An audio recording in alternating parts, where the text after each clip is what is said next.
মানবদেহের কিডনির ভেতরে মিনারেল জমে ক্রিস্টাল জাতীয় পদার্থ তৈরি হয়।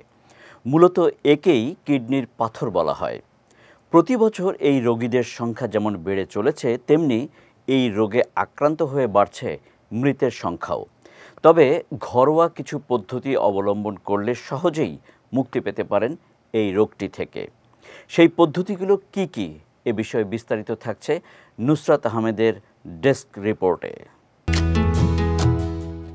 মানবদেহে রক্ত পরিশোধনকারী অঙ্গ হচ্ছে কিডনি। তবে জানেন কি, জাতীয় কিডনি ইনস্টিটিউটের সবশেষ তথ্যমতে বাংলাদেশের মোট জনসংখ্যার 17% মানুষ কিডনি রোগে আক্রান্ত।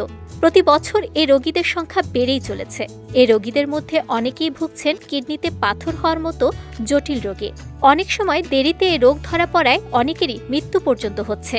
তবে কিছু ঘরোয়া পদ্ধতিতে এই রোগের হাত থেকে মুক্তি পেতে পারেন। চলুন জেনে নেই কিভাবে ঘরোয়া পদ্ধতিতে কিডনির পাথর দূর করবেন। কিডনির পাথর দূর করতে প্রথমে পরিমাণ মতো পানি পান করতে হবে।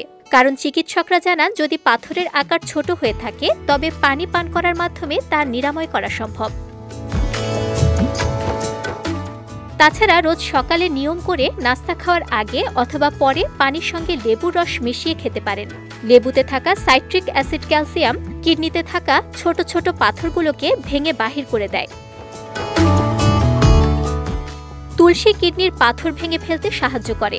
প্রতিদিন নিয়ম করে তুলসীর রস পান করা গেলে তুলসীতে থাকা অ্যান্টিঅক্সিডেন্ট এবং অ্যান্টি ইনফ্ল্যামেটরি এজেন্ট আপনার কিডনির স্বাস্থ্য ভালো রাখবে। সুস্বাদু ফল ডালিমেও রয়েছে অ্যান্টিঅক্সিডেন্ট, যা কিডনিকে সুস্থ রাখতে এবং পাথর ও অন্যান্য টক্সিনগুলোকে দূর করতে সাহায্য করে।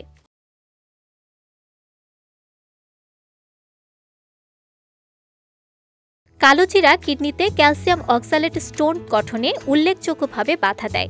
1 কাপ পানিতে আধা চা চামচ কালোজিরা মিশিয়ে দিনে 2 বার খেতে পারলেই মিলবে কিডনি পাথর থেকে সমাধান। তবে কিডনিতে পাথর হলে যে কোনো খাবার বা ভেষজ ওষুধ নেওয়ার আগে অবশ্যই চিকিৎসকের পরামর্শ নিতে হবে। নুসরাত আহমেদ, বিজয় টিভি নিউজ ডেস্ক।